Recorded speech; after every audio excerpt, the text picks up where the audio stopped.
Glenn Seaton's had a bit of involvement in the testing and the prep of that car. And in fact, the car that's on pole, Keith Kasuki's car, is the car we saw Glenn drive, remember, a couple of years ago in TCM. It's a shame that he's not racing with us at the moment, but some pretty heavy hardware at the front of this grid, and if you're not in a V8, you ain't in it. Well, Kozlowski's car, I tell you what, that is a beautifully prepared motor car, the way it has been built. I think it was built by FPO originally, and Seaton drove it for quite a number of meetings, and it's now been developed into something. Obviously, if it's going to give Bowie a good run for his money, well, it's got to be a good thing. It's got to be a good thing. Yeah, we've been here twice before with TCM, 2009 and last year, and John Bowe was the man who clean swept last year. He is a winner of 4 of the 6 races. Jimmy Richards has won the 2 others. It's round 4 of Touring Car Masters this weekend. And the last couple of cars lining up. Down the back, actually, Leo Tobin making his debut in the HQ Monaro there, right of screen. That's the ex-Matt O'Brien car that's had a complete overhaul to be on the grid. So, Falcon and Mustang, Tirana and Camaro, Charger and Mustang. Look for those Porsches in the middle of the pack too. Ford and GM, see? And look, there goes Bowie. Like, I knew he's probably qualified there on purpose so he could get a good run off the line. Part of the strategy, you reckon? Well, he doesn't like coming second, I know that. No, he doesn't. He's the reigning champion, and he's taken the lead down to turn 1. It's a bit of a smaller field for TCM this weekend. We've lost Chris Stillwell. His car's had engine problems, so he's been sidelined, but it's John Bowe to the lead. We jump on board with Greg Crick, Tasmania's finest. Oh, Graham Alexander out through the dirt. And have a listen to these things sing. These things have got so much more horsepower than they ever had originally, and it's sad to see that a couple of them are having engine dramas, because they shouldn't these days because of the way they prepare them. But they are pushing the envelope, and there's some serious wedge being spent on some of these power plants. He doesn't mind the limiter either. No, that was getting right up there, but it's Bowe who leads, Kasuki next, then it's Andrew Medicki, Jason Gomersel in that SLR 5000 Tirana. There he is, the blue and white car with the pressure from Les Walmsley behind. Mark King's out wide. He got to the dirt. Yep. Mark King's driving this weekend. He's got a disc out on his back, so he said he's half comfortable in the car, but getting in and out is the biggest problem. Oh, he's half comfortable. What's the other half? Uncomfortable, I reckon. Obviously. Look at Jimmy Richards. He's miles back here. Here's Shannon's Falcon. That car's normally, a lot quicker than this, but this is a very unique circuit, and which really does promote very good racing. Cross the line. 1 lap in the books. There is Mark King in the Camaro. That's the Bob Middleton owned car. Yep. Jimmy Richards will have a look here, but top 2 starting to clear away. Yeah, I think it's consistency. Like, Bowie's very consistent in the way he drives, because he doesn't cover his lines much, does he? But that Falcon, because the Mustang's like a little 302 and the Falcon's got a 351 Cleveland in it, so obviously it should have a little bit more steam in a straight line. And Jimmy Richards here, that Falcon's a 289, but it is lighter, doesn't have the power, but it pretty much evens out. But he's not having the sort of weekend this weekend that we're used to seeing. Fight for third actually is getting pretty close here with a nice mix of cars. Andrew Medicki. Back on board with Greg Crick. That's Tony Karafilovsky off the road. Don't treat the new car like that. And it's good to see further down the field that, the times that they're doing is obviously as quick as the guys up the front. But unless you qualify up there, you make it hard for yourself. Greg Keane in that yellow sports bed Porsche is going with those V8s and 8th overall. Remember this, there's actually 2 classes in TCN. Class A for over 5.1 litres, and Class B Pro Sportsman is for cars that are below that in terms of their engine capacity. We jump back aboard with Les Walmsley, who's working that wheel pretty hard. See, they don't have the fancy sequential gearboxes like V8 supercars and all that. And obviously the brakes and tyres are somewhat different. So they're fairly difficult to drive, these type cars. Now, he's having a go at Bowie. Under pressure. Keith Kasuki, who is in this XB Coupe, he flies in every round from Papua New Guinea. And he's really flying this weekend. See, this is where Bowie gets the advantages under brakes and certainly the handling of the car. But Kozlowski, I think you'll find in a straight line is somewhat quicker than the little 302 Mustang. Oh, Walmsley got the curb at turn 5.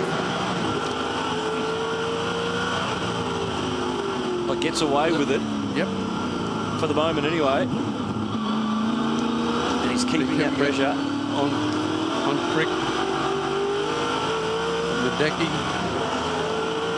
Yeah, it's pretty close between these guys. Absolutely. Like Andrew Medecky's been around for a long time too. He's been around as long as JB. Because that is a long time. That is a long time. They used to run against one another in open wheelers and things going way back. I think they ran into one another a few times as well. We won't go down that road. That's a very contentious point, I believe. 1/3 race distance. He's not afraid to use all the real estate, Les Walmsley, in this car, which we haven't seen him run since Perth. Dick Savvy looks after this car. He prepares a range of the cars in Touring Car Masters. Formerly ran John Bowes' Mustang, but he's one of the really noted and sought-after car preparers and in the paddock. There's not many revs left in that thing. There's none in that gear anyway. But I tell you what, he's got his hands full for the simple reason he's leaving his gear change fairly late, so we can actually have both hands on the wheel because it's dead set a handful. That's what we like. These things, they slide. They don't do everything perfectly well. They've got lots of power. I tell you what, he's really giving Andrew Medecky a good hurry up in. Jason Gomersall's not too far away in that SLR 5000 Tirana. And it's good to see they're allowing some of the later models to come in recent times. And 4 years ago, not a good place to sort of be on the outside, I don't think. Andrew Ricci holds the lap record here for TCM, a 1:17.48. They're actually not quite at that sort of pace. They're about a second away from what they're running at the moment. Of course, this place is so sensitive to temperature changes and UV and the like, which you can turn up here for a test day one day and be a world champion and come back a week later and be nowhere. Well, exactly. And besides that, it changes throughout the day. You know, like when you come here in the morning, you know, you find out you sort of get a reasonable time in. But then let me tell you, when it starts warming up, it gets terrible. It's warming up in TCM. John Bowe out in front. We're approaching half race distance.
Good day to be a Ford fan. Touring Car Masters Race 1. It's a Mustang that leads. It's a Falcon second, and it's a margin back to anything with a GM badge on it. Andrew Badicki is next best. There he is, third spot in the Chevy Camaro. Jason Gomersall in the Toronto SLR 5000. And if you're a Charger fan, we are catering today for those who are not of the Holden Ford Chevrolet persuasion. Greg Crick's behind the wheel and sitting P6.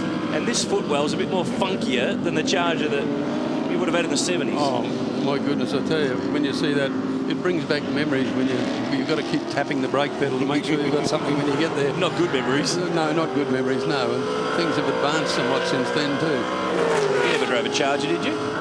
No, I didn't drive a Charger, not at all, but I drove things with a brake pedal like putting your foot in a bowl of custard, so... Crickie's going okay here, 6 at the moment. Tony Karanfilovsky just behind in that brand new Mustang. It's spent a beautiful lots car. of time working on that car. We saw him, remember, in an Alfa many moons ago. Then he jumped into a Falcon. Now he's gone to a Mustang. So he's been stepping it up every time he moves cars. I wonder how the brakes are. We'll get a good view of this. Not bad. They're doing all right. The thing is that these particular cars, as I say, they're still fairly heavy, so they give the brakes a good workout. And as you see Bowie up the front, well, he's doing what he has to just to stay in front. He's not exactly running away with it. Remember too that we've talked about in the past that TCM, the cars, the drivers, are subject to ballast and also rev reductions and the like. If you go too good, they'll give you a couple here and there. But as you start, if you don't finish in the top 3, you start to get the weight taken out and you start to get the revs back. But John Bowe keeps winning, so he keeps getting weight, he keeps losing revs. There's got to be a point somewhere where he doesn't keep winning. Is that why Jim Richards is way back in ninth? Shouldn't be, because he certainly hasn't been running at the front like he has been in years gone by in the series so far. He did win a race at Barbagallo earlier on in the year, but that's the only one of the years so far. So a little bit strange that Jimmy's further back, ninth. There he is, Shannon's Falcon, long way back. Hard, yeah. And maybe they'll take probably about a couple of 100 kilos out of the car and give him another couple of thousand revs and he'll be right up there. Having a look here at Gary O'Brien in the number 8 HQ from Bendigo in Victoria. New shocks for this car, and it is for sale as well. So travelling along pretty well. Chasing down Steve Mason, who's been a champion in TCM before, but is now running in the Pro Sportsman class in that really nice 66 Mustang Fastback. And he's trying to put a move here. There he is down the inside on Graham Alexander into Monaro. Pedal of the brakes. They're still very evenly matched, really, in a straight line, most of these cars too, which, except for the little old Porsches and that, which I see Rusty French is down there in a Porsche again. Yeah. By Jove, he's been around, well, I think, even longer than Bowie. That is a very long time. Former GT champ back at the Porsche 935s. We've seen him in Carrera Cup. He raced at Le Mans. He's very much been a Porsche man over the years as Rusty, and he's co-owner now of Ford Performance Racing, remember, too, with Rod Nash, so he's very much involved. This is inside Les Walmsley's Monaro. It's going to do some work here, and have a look at those brake discs. They're glowing. And have a look at this.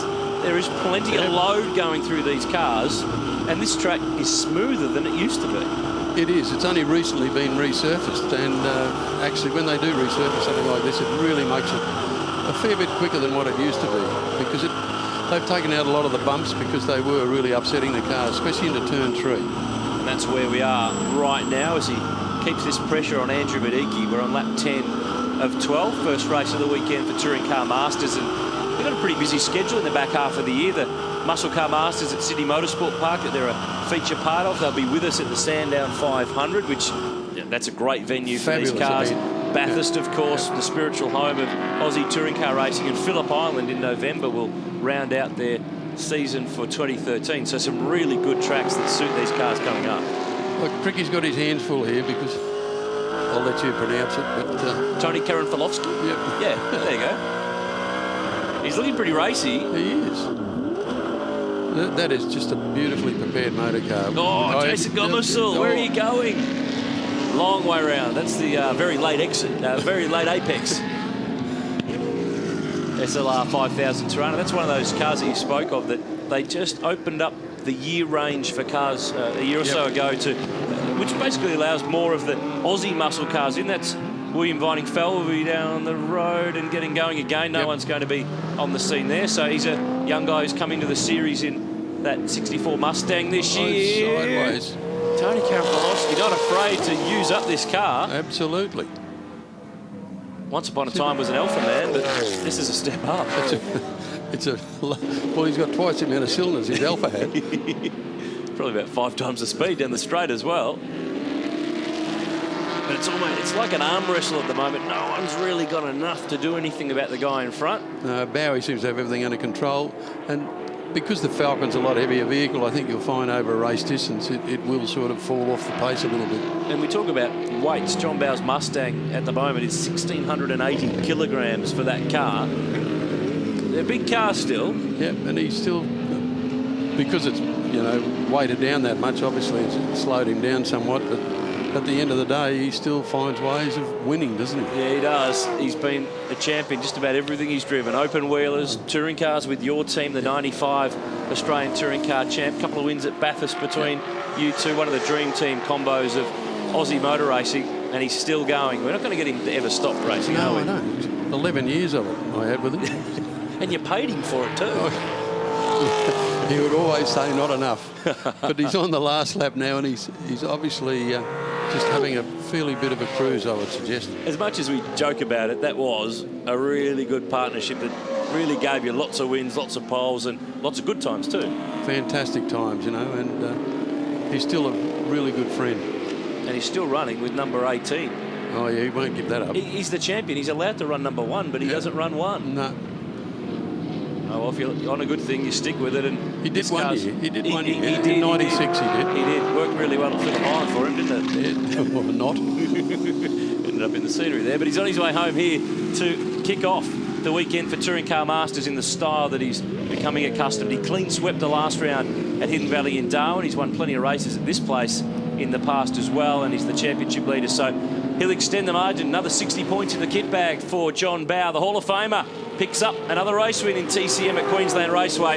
Keith Kasulki, though, I'm giving him man of the match. Pole position for the first time. Second, only a second and a half down the road. Great job. Great job, and I tell you what, he'll give him a good run for his money at Sandown, because the straights are much longer, and certainly at Bathurst, I think you'll find that the Falcon will really give Bowie a bit of a workout. So it's a Mustang first, it's a Falcon second, Camaro third from Monaro, Charger fifth, Mustang, Tirana, Falcon, Monaro and Camaro rounding out the top 10. A very interesting Touring Car Masters race, but it's John Bow again who stands tall. Mark King rounds out the top 10. We'll take a break. We're on the countdown to the V8 Supercars in the next race. Code Sire Ipswich 360.